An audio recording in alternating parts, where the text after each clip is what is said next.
you what's going on and you're ignoring it. You're trying to work it out. You just said, God, show me what's going on. God is showing you. He's gay. He don't like you. He don't like you. His family is not of me.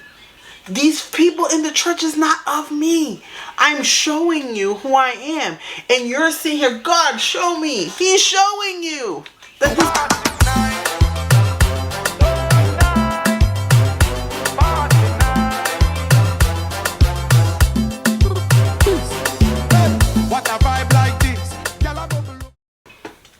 Hi guys, welcome to my life, my world, my everything. Welcome to Tasha Reacts. Welcome to Tasha Reacts. How you guys doing? I hope it's doing well, it's doing all good in the hood. If you hear a noise, it's probably my son who's playing his game and the people upstairs are running. I don't know. I already told you. I've been going through it since I've been living here for 2 years. The running up and down, the crackhead that was living upstairs, baby. So, if y'all hear the noise, it's the people upstairs. Anywho, I just want to say thank you guys for subscribing to me. I really appreciate it. You know, and the people who came to the live, I don't think anybody from this channel did, but if you did, thank you. The live was a success, even though I was so nervous. I will be live, trying to do regular lives on Tasha Society. I'm not monetized on this channel yet, so I will not be able to do lives yet, but baby, anywho, right? I always leave the person's information here or here. If the person comes up to me and say, hey girl, I don't want you sharing my video, I will take it down because I don't care. All right, let's go. So this is part 2 from the other video. If you haven't watched part 1, you guys can go catch the part 1 and then we will follow up. So this is part 2. He was in the orchestra. Yeah. His boyfriend was in the orchestra, and I found out about this because I ended up like seeing the program that they had. So this man was literally doing all this stuff in front of everybody, thinking that they wouldn't know. Because also, when he did the Christmas musical, his boyfriend was also in the Christmas musical in the orchestra. So let's fast forward to Christmas.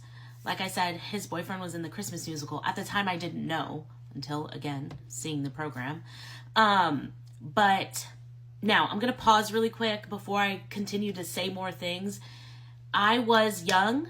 I didn't understand a lot of things. And I was also very evangelical. And this plays into why I did what I did. Okay? He was doing the musical, and it was a weekend long thing, and he had a prop that he needed that was at our house, and I brought it to the church. Should I have done that? No. Like, duh, me now? Absolutely not. But I was a dumb evangelical wife, okay? Anyway, I did that. Get to the church, his dad sees me, he's joking around with me like freaking 5 or 6 days ago. I didn't just, not even 5 or 6 days, maybe like a week and a half ago, I didn't, fucking find out that my husband was cheating on me, okay? And like that's what his family is like. So then Christmas Eve comes. I haven't heard from his mother since December 10th to Christmas Eve. Hadn't heard from her at all. She hits me up and she's like, oh, do you want some tamales?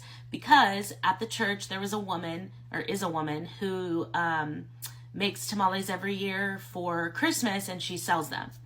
And I was like, I don't want to talk to her, like, the hell? But, maybe she's throwing out an olive branch, she feels bad. So, I'll take it, whatever.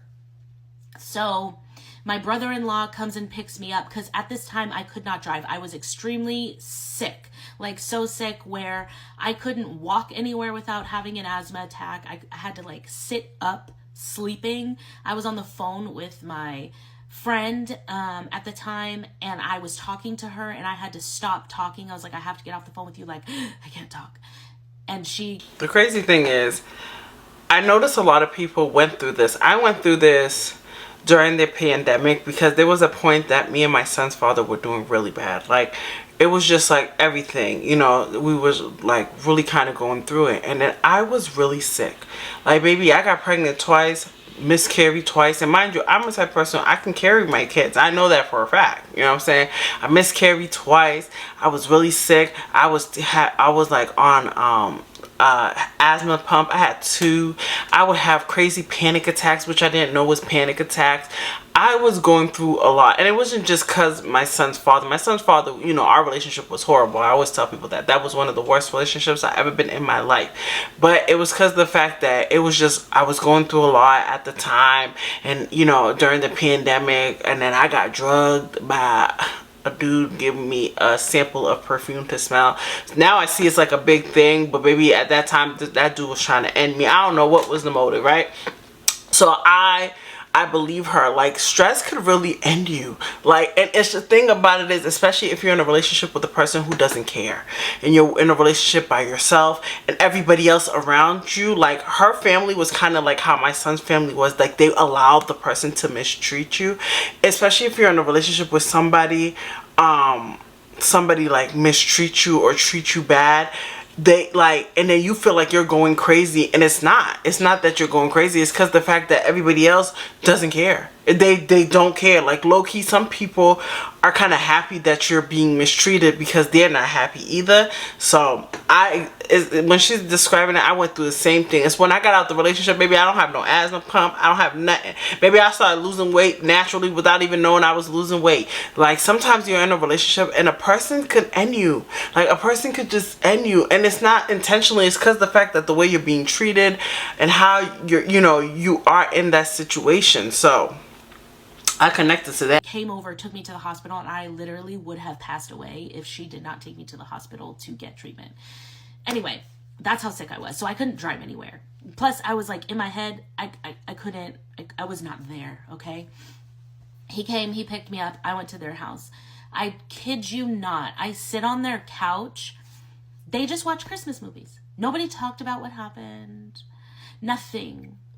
So I'm sitting on the couch watching Christmas movies with them, like everything's fine. And I'm just sitting there, and I just start crying because I'm just like, what the fuck is happening here? And then before I leave, his mom comes over and like gives me a hug, and I just start bawling. And still nobody says anything to me. Nothing. Nobody talks about what the fuck just happened to me not too many days ago. That's the kind of family that he's in. So I go home and I don't hear from his family again 4 weeks, till the new year, till after the new year. And his mom asks me for rent. And I'll go into that part 5. Part 5, how I found out that my husband was cheating on me and had a boyfriend. So I actually need to go back and tell you this. So leading up to me finding out that he had cheated on me, I was going to couples therapy with my husband, but then he like wouldn't show up sometimes.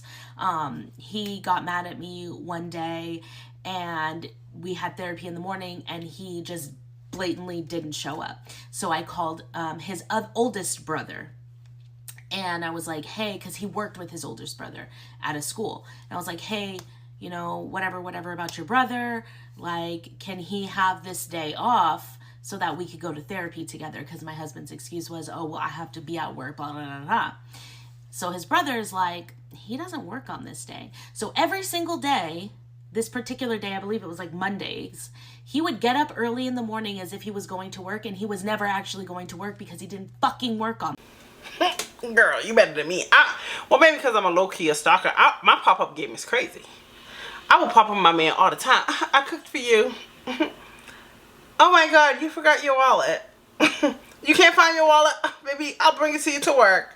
Baby, I know everything. I knew what time my ex got out, where he got out, where he was. Baby, that's one thing nobody could do with me, because I'm the pop-up queen. Baby, I pop up all the time. Hey, boom, hey. Well, this your woman? That's your girl? Yes. I am his girl. Baby, you could try to play me. You could try to play your man me, not me. Baby girl, what? I would have popped up all the time, girl. But I feel like sometimes when you get to a point that you know, you're just over it. Like, you just don't care. Like, and I feel like she probably got to a point like I was with my ex at a point. Like, I hated when my ex came home. My ex used to go out all the time, but when he used to come home, I used to be so mad and hurt. Like, why are you here? You don't have somewhere to go? Like, you know what I'm saying? So, this one's like a hard one. Well, and he was never actually going to work because he didn't fucking work on that day. So, I found that out.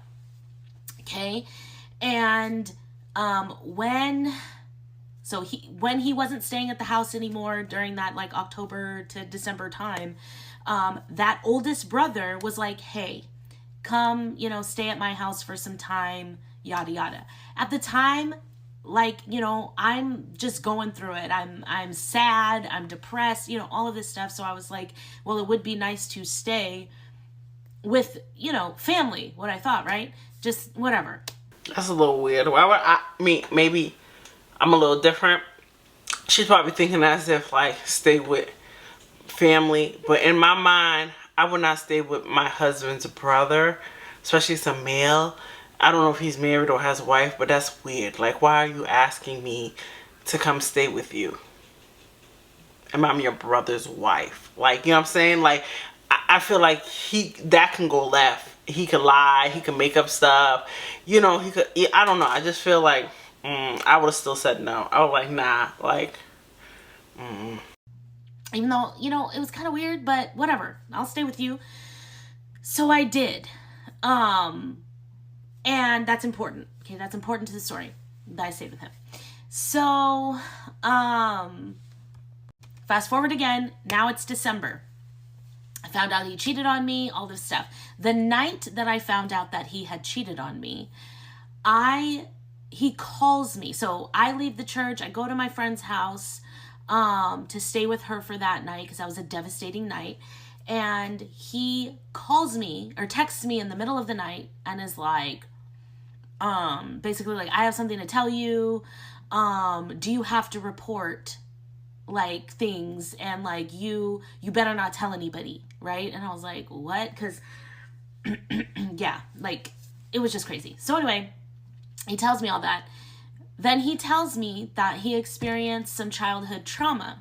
Okay, this is the same fucking night that I found out that he was cheating on me. And he tells me that he experienced some severe childhood trauma.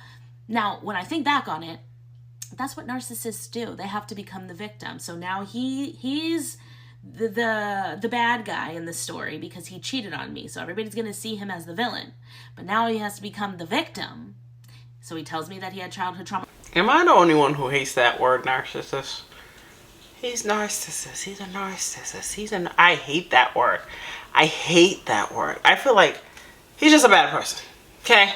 He's just bad. I hate that word. I feel like everyone has narcissistic traits, right? Narcissistic, I don't know, child, how to say it, because I feel like everyone is a narcissist. And like, I hear it all the time, and it drives me insane. Like, this person's a narcissist. Oh, he's a narcissist. He's a narcissist. He's a narcissist. Like, he's just a bad person. He's just a bad person. Like, I feel like everyone has a narcissistic traits or is a narcissist in some kind. But I feel like when somebody does not like you, I don't know if I said this in the other part, if somebody does not like you, they just don't like you. You can look at this person, but dang, he's a narcissist and he's with someone else and he gets it right. Sometimes somebody just does not like you. It's just you are not the one they want. It's not that they're a narcissist. They just don't like you. You're not the one that they see. You're not the one that they see as in their future. You're just not the one for them. So it's not that the fact that you're a narcissist. They just feel as if you're just not the one for me. You're not the one. You're not my soulmate. So they change. That's anybody. That's like one dude. Like, there's dudes that will tell me, like, yo, Tasha is the nicest person in the world. And another guy be like, who? Crazy T? Crazy Tasha? Like, you know what I'm saying? Like, there's just some people that takes that out of you, because when you just don't like somebody, you just don't like somebody. I don't feel like everybody's a narcissist. He probably is. I don't know him, but I just hate that word because I feel like everyone uses that word for everything. He's a narcissist. He's a narcissist. He's a narcissist. Like, oh my God, it drives me nuts. Like, I hear it all the time. tells me that he had childhood trauma, which the childhood trauma was real. And I'm not knocking that. But it's the timing and how he did it. So he has to become the victim. And so, you know, he's my husband. Like, obviously I care. Like, that's awful. I can't believe that happened to him. And so with that, this whole thing ensues with his childhood trauma. He ends up telling his parents what happened. He told a bunch of people at the church what happened to him. And his father's response was, I could lose my job as pastor at the church, be a Joseph, like Joseph in the Bible, and think of the consequences that could happen to this person. They could be an offender. Okay, they could go to jail and lose their job as well. That is what his father said to him when he told him and about his childhood trauma. And so this whole thing ensues, and there's an investigation that happens, and yeah, like cops start coming to my house and everything. Part 6. So yes, my father-in-law knew that he was cheating on me with a man. So the people who told me, it was my husband's boyfriend's ex-boyfriend. So it was the ex-boyfriend and the ex-boyfriend's best friend. They told me that he was cheating on me, okay? So my husband started harassing them, like sending them wild-ass messages, which they sent me. So I got to read all that shit.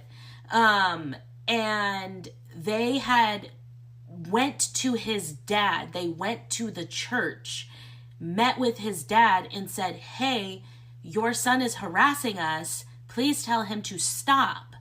And he was like, you know, I don't know what you're talking about, whatever. And they're like, you know, this is his boyfriend. And his dad was like, boyfriend, what? Blah, blah, blah, blah, blah. That was a year prior to me finding out. Okay. So his dad knew. His dad went to my husband and asked him about it. And of course, my husband lied and was like, no, blah, blah, blah. Of course I don't have a boyfriend. But my father-in-law never told me that any of this happened. Okay. That part. Why would he? So, okay, and I'm just being the devil advocate here, okay? I'm into both sides because I'm the outsider looking in. But if I go to my son is my son, right? And my son comes to me and I find out my son is cheating on his wife. Somebody comes to me and tells me, yo, my son is into men, he likes men, and I go to my son and my son says no.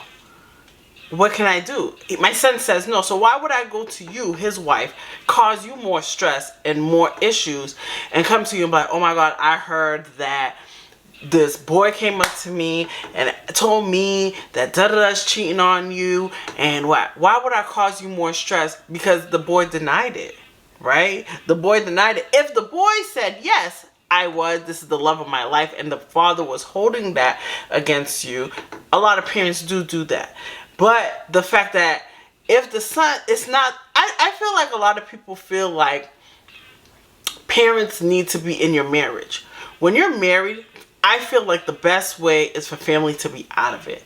I do not think that's the family's responsibility to come to you and tell you, hey, your wife, your husband is cheating, especially if that's their child. If they do come to you and you stay, then what? Like, I really feel as if, like, if a kid is talking to me, I'm going to listen to you. I'm going to listen to my son. As long as he's not hitting you, not mistreating you, I will give you advice. I will let you know, hey, okay, now you got this evidence. What do you want to do? Because being married, I feel like the best thing to do is let you figure it out. My son's a piece of shit. You see my son's a piece of shit. What are you going to do? You're still here. You know what I'm saying? You're still here. So what do you want from the parents? You know what I'm saying? Like, why would the dad come to you and tell you, like, hey, my son's cheating on you,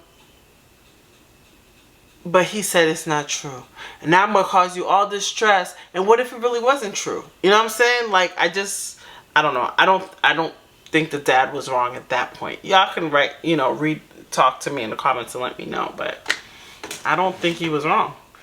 And I know this for sure happened because, one, these people told me, and then immediately after I stopped talking to them that night before I confronted my husband, I called my father-in-law and I said, I need you to tell me the truth. Did this happen? Did these people come and talk to you?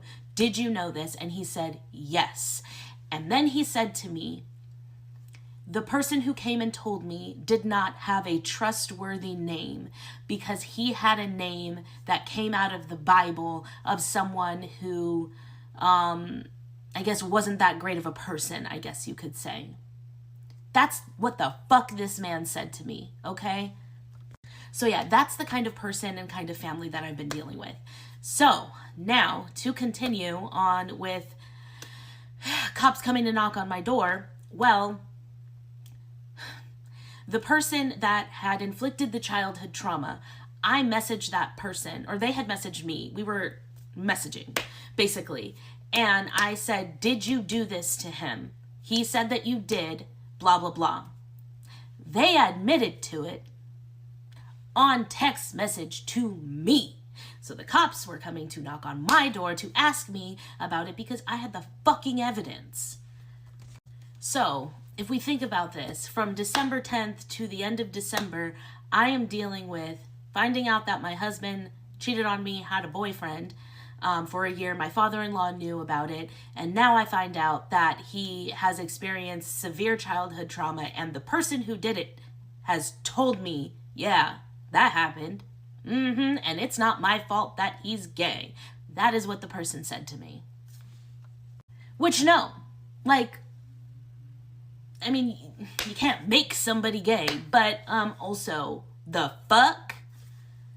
And so part of the reason, honestly, I think that I was asked to stay at my brother-in-law's house was because the family in general knew that I was getting closer to finding things out. And like, they're a very, if you've seen Greenleaf, they're that type of family, like 100%.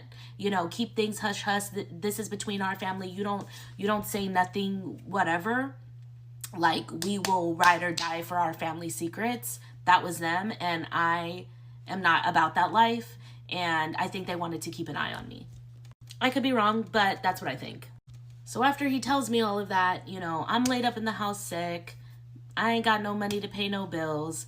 I also believe that he has relapsed on drugs, and I also know for sure that he is drinking very, very heavily. Like, he came and he was like, I'm an alcoholic. So I know that he's struggling with that, okay? Amongst the childhood trauma, okay? So I tried to go to the church and tell the church, like, hey, because they fired him because he was gay, okay? So he ain't got no, his little pastor job or music director job no more. But I go to the church to say, hey, like, his dad is being trash. His dad is not trying to, you know, help him through this trauma, okay? Secondly, he's not well. Like, can y'all help him? Can y'all, like, stand alongside him and support him? You know, like, I don't want him to die. Like, he's a shitty ass person right now, but, you know, I still love him as a human being. Yeah.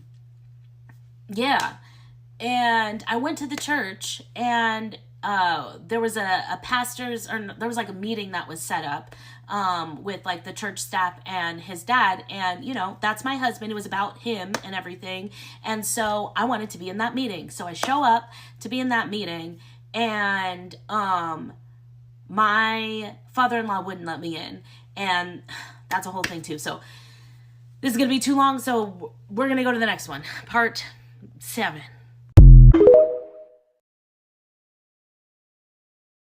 Okay, so part 7, how I found out that my husband was cheating and had a boyfriend. So there's a meeting at church with the staff and the pastor, which is my father-in-law. And essentially, my father-in-law goes into the meeting, talks to the staff, doesn't tell them really the truth about what's going on. He essentially lies by omission, okay? I wait outside because he wouldn't let me in, and he wouldn't let another staff member, which is kind of weird. who was my friend, our mutual friend, who came with me when I confronted my husband. And we both sat outside, and I was like, okay, like, they're probably going to come out and, like, ask me whatever. No. Everybody came out, ha, ha, ha, ha, he, he, he. Everything was fine. Asked me if I wanted some fucking pizza. Oh, you want to have pizza? We're having pizza. I was like, no, I don't want no fucking pizza. What the fuck is going on? But I talked to one of the deacons, and he had no idea. He had no idea. And so I told him, and I thought that people would care, but they didn't. I mean, they pretended like they did. Okay. And also, meanwhile, all of this is going on, right? In the background of all of that is still my husband and these people who had told me what the fuck was going on about him cheating. And he's messaging them back and forth, and he's like, isn't this enough already? Like, are we even now? Ba-da-da-da-da. Like, he's hitting them up, telling them, like, you know, watch your fucking back, basically. Don't fuck with me anymore.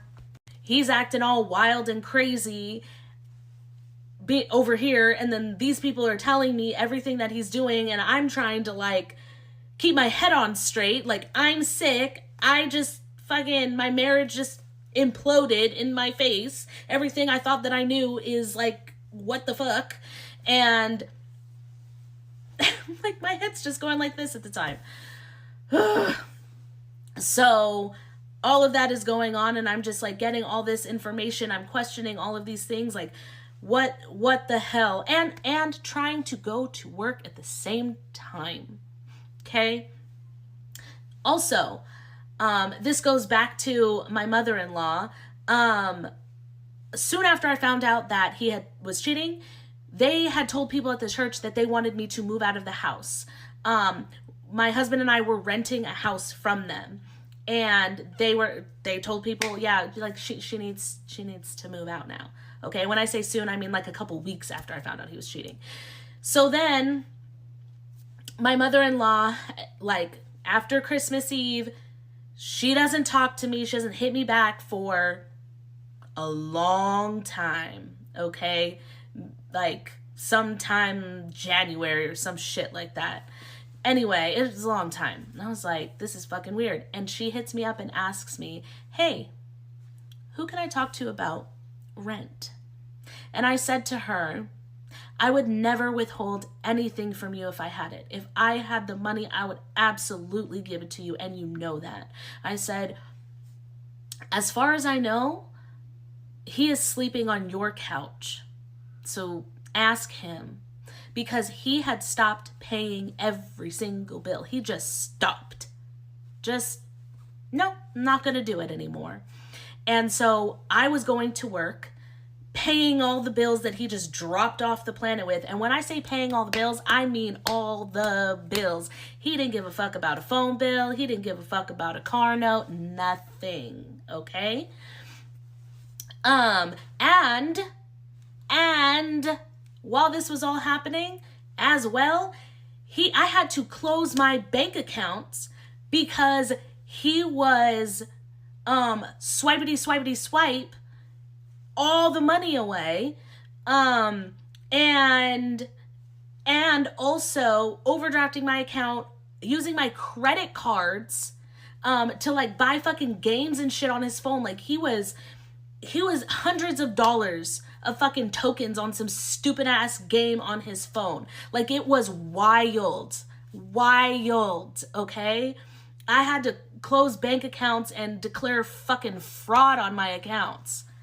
So she's sitting over here asking me for rent money, and also wanting me to move out, which I was trying to gather my money so that I could move out, but I had a new job and I was living in a city. Rent is expensive anywhere, but this is like a very expensive city.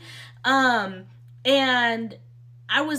it's hard to afford somewhere to live on your own there. So I was going all up and down the state trying to find somewhere that would be affordable. But I still had to gather the money to have a deposit and all of that stuff, and that takes time. Like, I'm not trying to mooch off of anybody. If anybody knows me, like, they know that I'm not that person. And so for her to do that, mind you, they weren't hurting for money. Like, his family has money, okay? They do not, they're fine. They're fucking fine. Anyway, so yeah, she's asking me for money when her son's fucking sitting at home. And so during this time, I am sick. I am dealing with him, still harassing people. I am dealing with having to move out, trying to figure out where the fuck I'm gonna go, knowing these people want me to move out. It was a lot. It was so much, and I could barely handle it. And it led me to the hospital, 5150'd.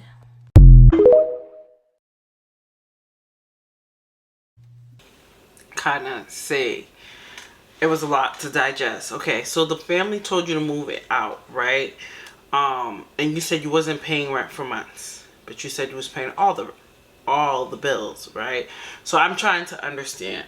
Number one, the family's not obligated to do anything for you or your husband. You know what I'm saying? Like, I get where you're coming from. Like, yeah, they're not hurting for money, but that's their money. That's like somebody coming to me and my kids coming up to me and you're living with me and you're renting my house or whatever, and you're coming to me and I'm like, yo, what's going on with the bills? And you're like, but you're not even hurting for money. That doesn't matter. I'm not obligated to take care of you. And I think that's kind of the misconception she kind of has. Like, yeah, you're married with him, but he's not there no more. Right? So now that's your responsibility to pay the rent, or you could go to the family, have a conversation, because you said she hasn't spoken to you for months. So now you're freeloading in this lady's house. And I'm saying it in a perspective to be real, because I feel like a lot of people feel as if like, yo, I'm obligated. That's his family. So his family, you don't know what he's telling them about you. Now you're living rent free. I am a type of person, I like to be respected. I do not, like, my son's father tried to do that. Mother tried to do that one time with me when I was living in my son in the house and I wasn't working.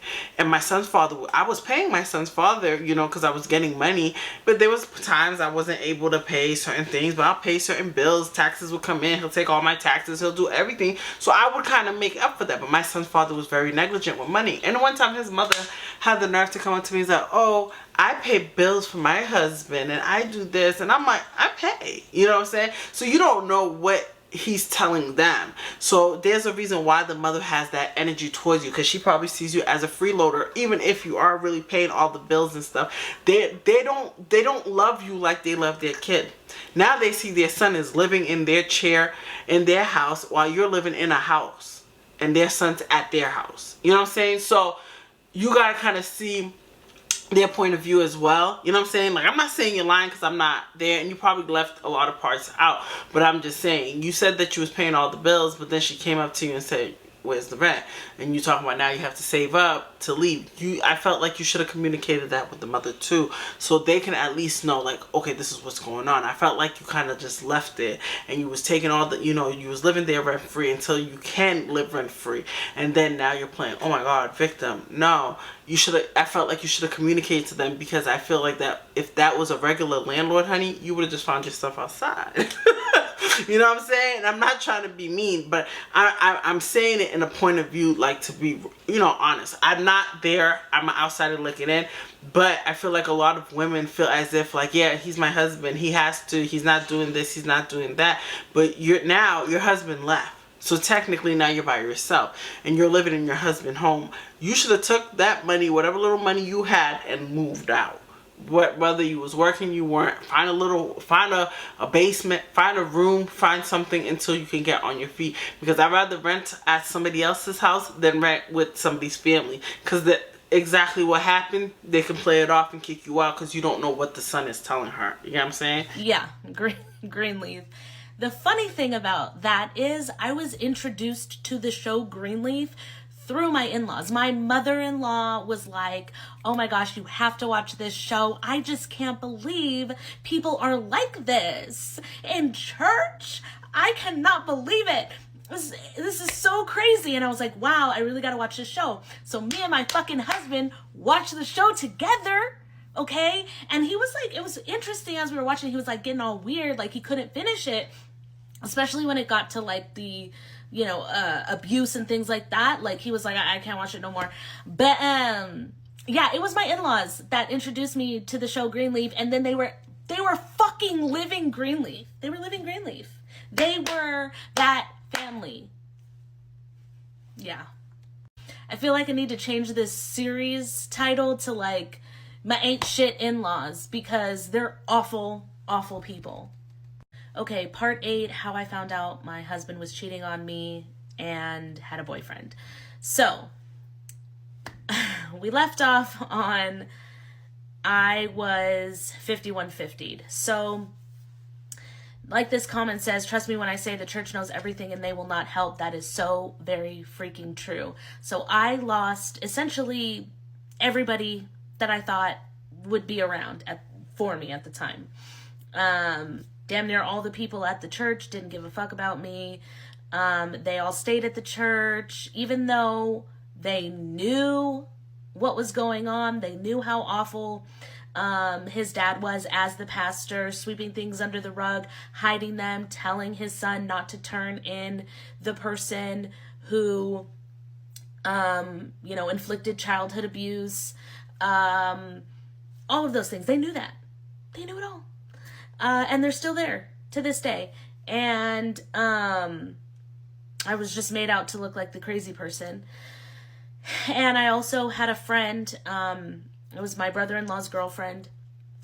I thought we were real close. She was in my wedding, whole thing. But she was trying to get back with my brother-in-law at the time. And so when I tried to share with her, like, oh my gosh, my husband cheated on me, yada, yada, yada, she didn't want to hear it. She was like, nah, girl. And that really devastated me to my core, because I thought we were friends for real. But I guess I should have known better. But again, I was young. I was very young. So you live and you learn. So I lost everyone from the church. I lost people who I thought were friends. And the church didn't listen to me at all. And that was just a blow, because I grew up in church, and my understanding of what church is supposed to be is a place of support, and it wasn't. And, you know, to all the people who aren't Christian or who have left the church, I get it. It's church. They're fucked up people. I know that, okay? You don't have to tell me. Please do not come in the comment section and tell me, girl, you should have fucking known. I didn't. Now I know. And we can move past it. Anyway, because of all of that, I was very, very depressed. So I reached out to the hospital. I don't know why. I thought, you know, I was going to be like the famous people that go away for like 3 months because they have depression and they go and, you know, stay wherever. But I was like looking for an inpatient treatment, because I was just like, I can't keep going to work. I'm going to. Okay. So I call the hospital and I am like, hey, I need to talk to somebody. So they kept rerouting me all around, you know, you call this number. Okay, I'm going to put you over here. Da, da, da. Finally get to one person, and she's like, yeah, you need to call this number. And she was rude to me, by the way. And then she's like, you need to call this number. And I was like, I just got off the phone with that number. And she was just being super rude. So I was like, you know what? I'm just going to, and then I hung up on her.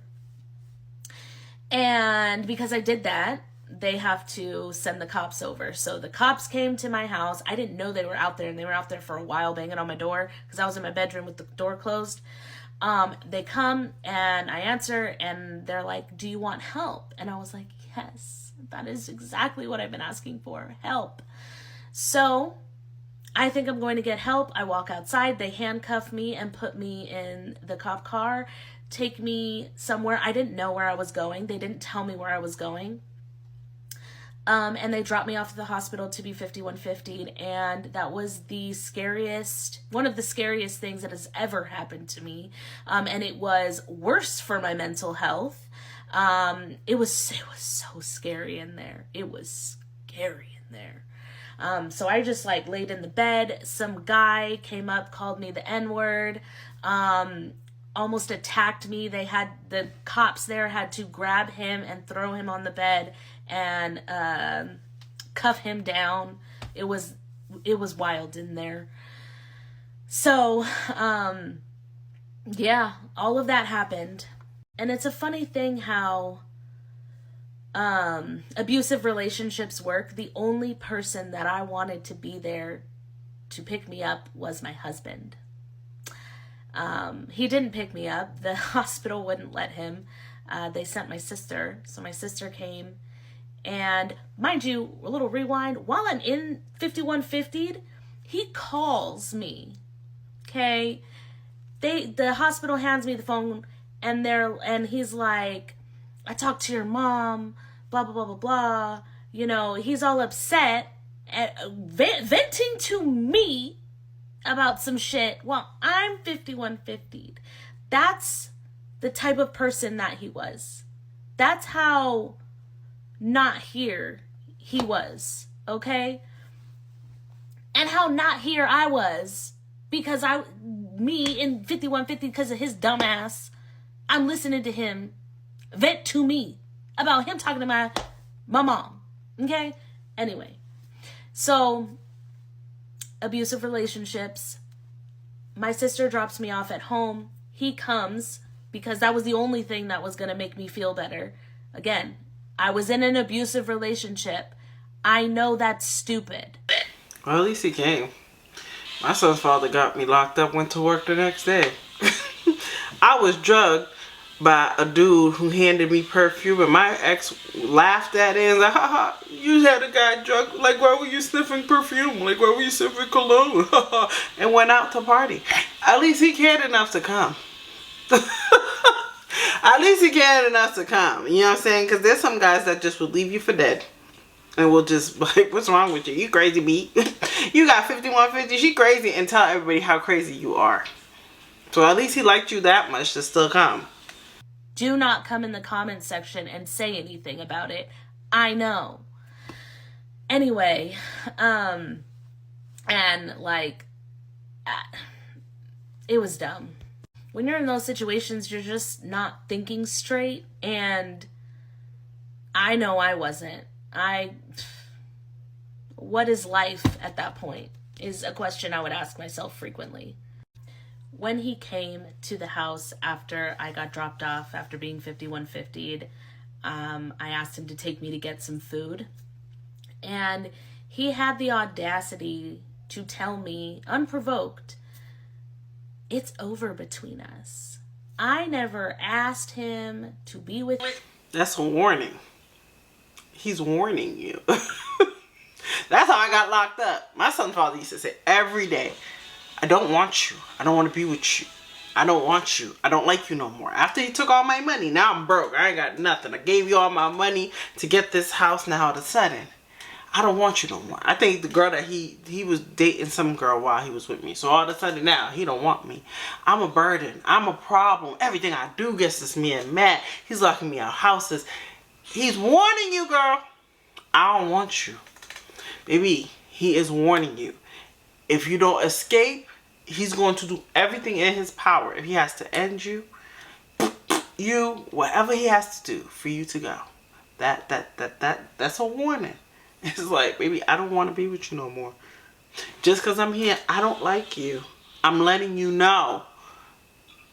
I'm giving you a warning. I don't want you anymore. He's warning you. Because if you still here, he's going to do everything in his power to make sure you're gone. Me, I never brought it up. And he just had, he said this multiple times, not even just like that night. In general, it's like he had to remind me, it's over between us. Like, I don't know if he wanted me, to me it felt like he wanted me to beg for him. And I wasn't going to do that. If you don't want to be with me, don't be with me. I'm not going to beg some man to be with me no matter how much I want him. And also, sir, you have a boyfriend. You say you don't even... No, he don't want you to beg. He's telling you he don't want you. So he was telling you so you can go. So now he can play, like you say, he's a narcissist.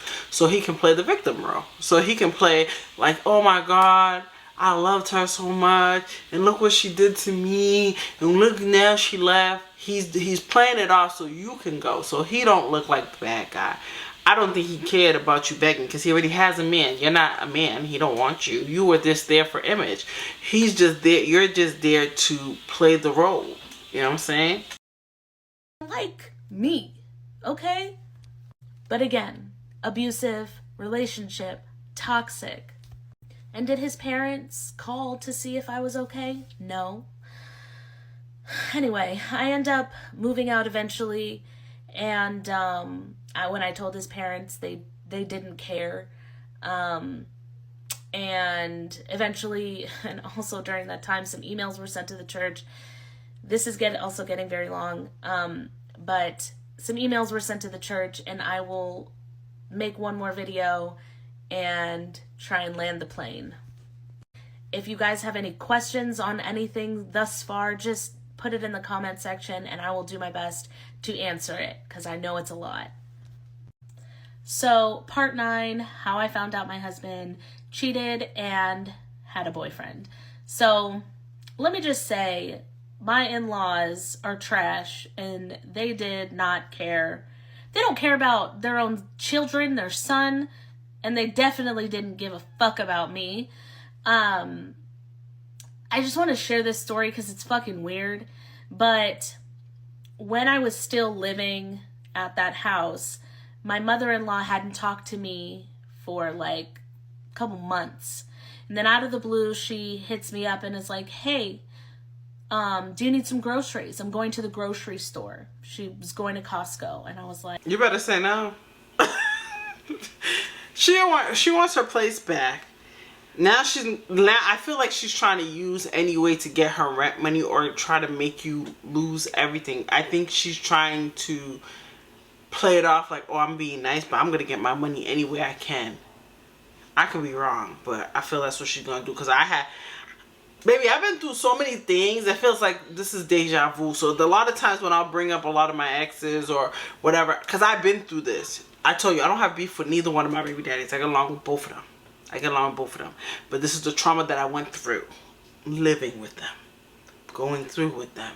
My exes. Okay, so this is why I bring them up. Because it's like, I went through this too. So I know, and I'm a survivor.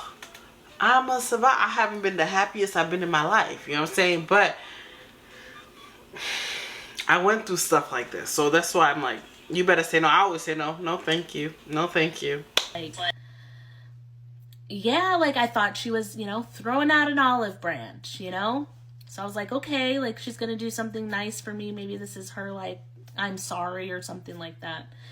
She goes and gets the groceries, then comes back and is like, yeah, so, like, pay me back. And I was like, okay, like, I don't have the money right now because you went to Costco and bought groceries for me. And, like, I'm just one person. I don't need a big old Costco situation here. And then, weirdly, like this is weird, 1 week later, she asks me again if I want groceries. And I said no, because I'm like, I can't afford that. Like, she's trying to do a paper trail with you. That's what she's trying to do.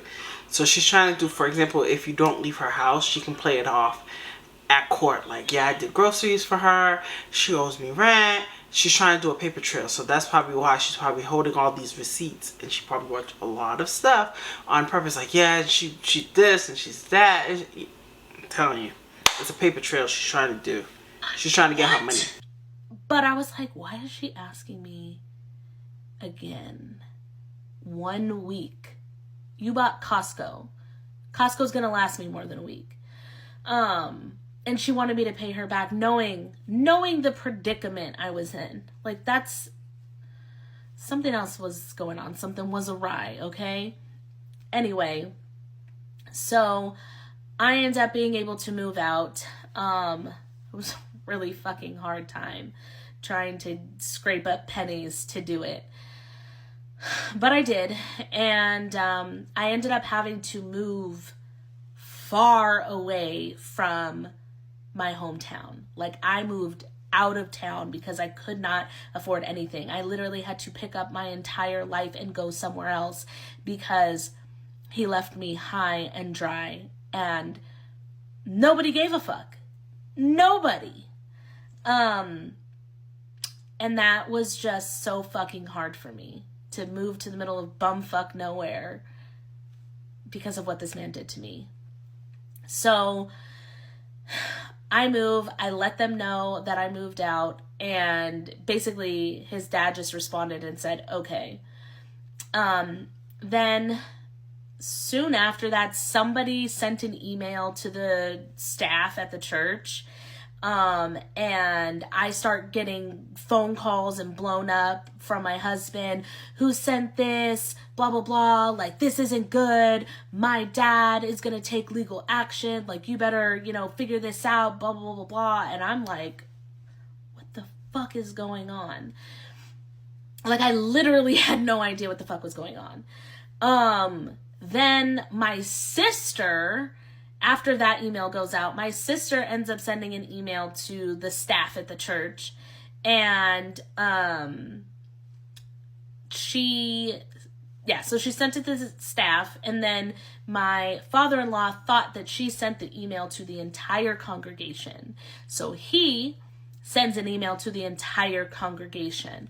And he obviously didn't read the email that she sent, because he thought that she was talking about the childhood abuse that happened, but she didn't say anything about that. So he was freaking out that the church was hearing all of this through email. I wonder why he was freaking out. Anyway, so during live stream church service, he gets up there, reads the email on live stream, and proceeds to name myself and my sister, and essentially says that he's going to pursue legal action for defamation against us. Okay? And when this happens, my brother-in-law hits me up, and he's like, I never want to fucking talk to you again. Fuck you and your family, basically. And I was like, holy fucking shit. It's interesting, and I get it to a point, but when you see it in a meshed family and a narcissistic parent, right, you see how, like, the inner workings are. And even though his father was wrong, his father's a liar, his father was hiding stuff under, the rug and all of that stuff, he will still ride or die for his shitty ass father.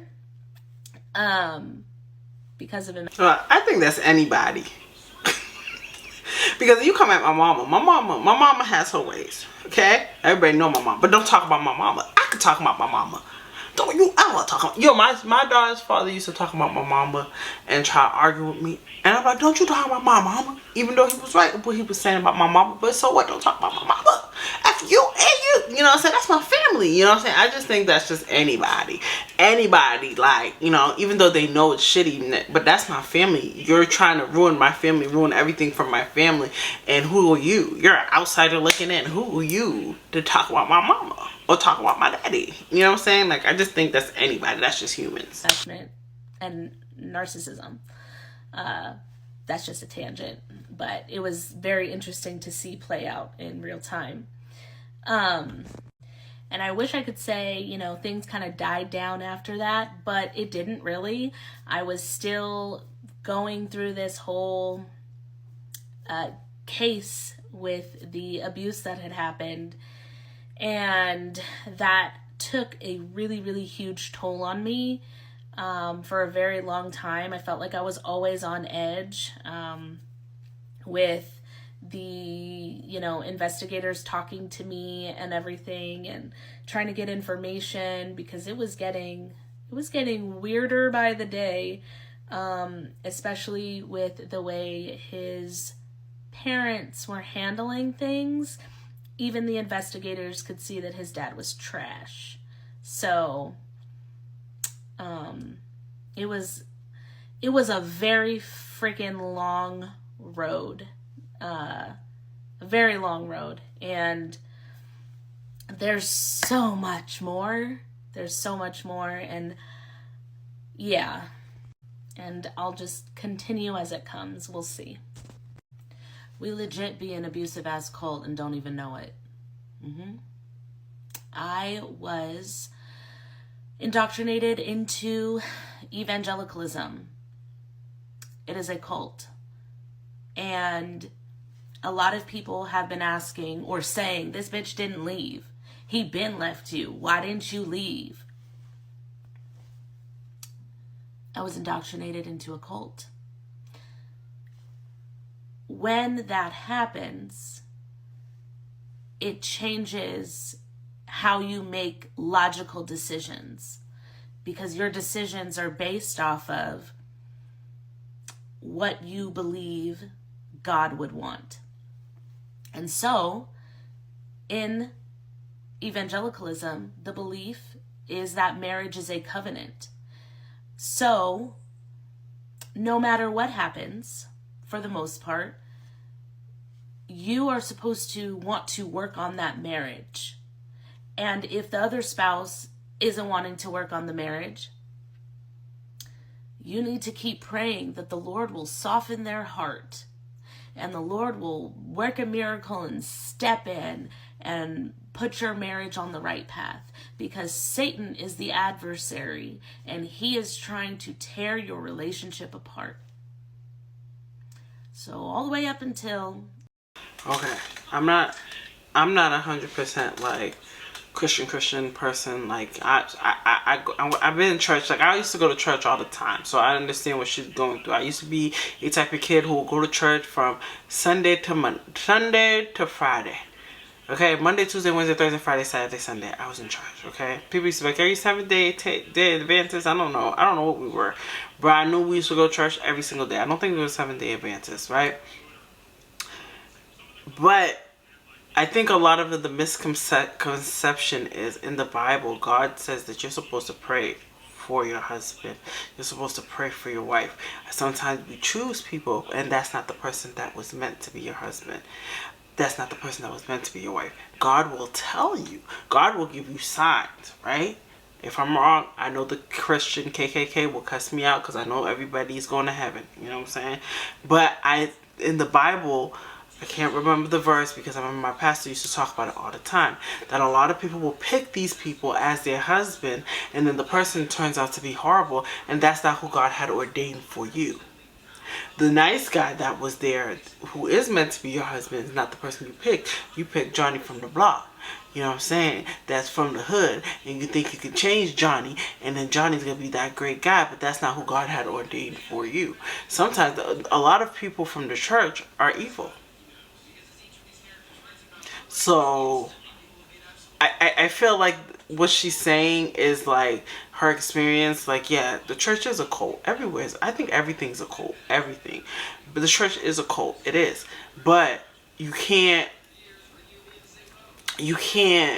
blame the church for your decision. You chose him. You get what I'm saying? You chose him.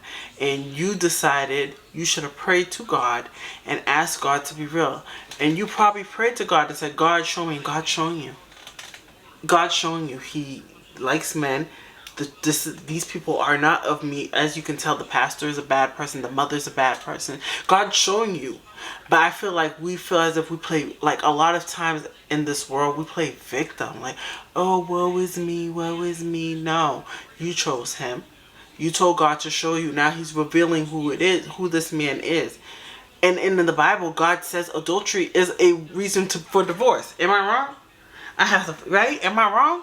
So God is showing you this is not who I had ordained for you.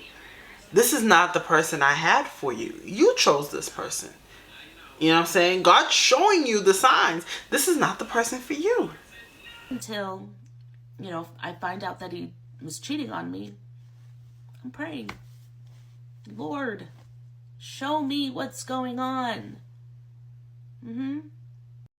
Exactly what I just said. He's showing you what's going on. And you're ignoring it. You're trying to work it out. You just said, God, show me what's going on. God is showing you. He's gay. He don't like you. He don't like you. His family is not of me. These people in the church is not of me. I'm showing you who I am. And you're saying here, God, show me. He's showing you. that this man is trying to end you. The man is coming to you and say, I don't like you. God is showing you.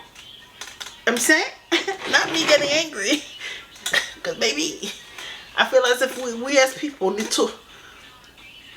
I'm just saying. Because I was in a cult. And for people outside of a cult, the decisions like that sound fucking stupid. And they are. But when that is what you are indoctrinated into, when that is what you know and you are trying to not step outside of God's will, what he would want for your life, it's scary making decisions to just break that covenant. Because it's supposed to be so strong. Because, you know, you say you break that covenant and it's like, oh, you're not in God's will anymore. Your life falls apart. Well, that's what you're told, right? Because you're not on the path that God wanted you on. So it fucks women up, especially because a lot of women are abused. I was abused. I was experiencing severe abuse in my marriage. But I couldn't even see it that way because of the cult I was in. I just thought marriage is hard. That's what it is. And because evangelicalism is so patriarchal, there are things that men can get away with and women just sit there like, well, he's the head of the household. I need to trust him. If he messes up in this area, you know, I just need to let God deal with him because he is the head and I need to follow his lead. He is the leader of our home. It's a fucking cult. So, yeah, a lot of the decisions I made in the marriage were stupid as fuck. But I know better. I was young and indoctrinated. I'm outside of that now. And that's, you know, why I'm kind of making these videos, because I know that I'm not the only one with this type of story. And I want people to see this and not feel like they're alone, because it can feel like, what the fuck? My whole life has blown up and there's nobody else going through this. Why me? You know? And I want people to feel hope. That they're not alone and that they will get through it. And I also want people to see like, oh shit, I'm in a cult. Or like the decisions that I'm making, that's stupid. I shouldn't be doing that. Let me try something else. So yeah, people be in cults and have no idea. Have no fucking idea. Well, that's the last of it. So that is the part 2. I pray for healing, and I'm happy that you're working on you. Okay. So, am I talking to you? No. But I pray that all goes well for you. And I get it. You know, I was raised in a Christian household. You know, I mean, we became Christian later on. But yeah, you know, I just feel I'm an outsider looking in, like I always say. So I'm not a person to tell a person how they should feel. No, this is my opinion throughout the video. That's what I do. I know people get mad when I'm like, oh, I feel like you didn't do that. Who are you to think you think that they don't feel like that? They have the right feel. You don't know who they are. No, that's the point of reacting. Okay, I'm reacting to this video because people be getting a little too gang with me, and I'm gang back. Okay, so yeah, so I really pray for healing. I'm outside of looking in, so I don't know. So I just express how I feel. She looks good. She looks refreshed, you know, and yeah, I feel like this story will help a lot of women, right? I always leave the information down below in the description bar. And if they have YouTube, Instagram, I try to find as much thing. A lot of times through TikTok, but if I do find other social medias, I do link them down below. I am all about support, and I'm not here to judge. I just say what I feel, and who am I to judge? That's the point of reacting to a reaction video. But I hope you guys enjoyed this video. Thumbs up, like, comment, and subscribe. And I'll see you guys later. Bye.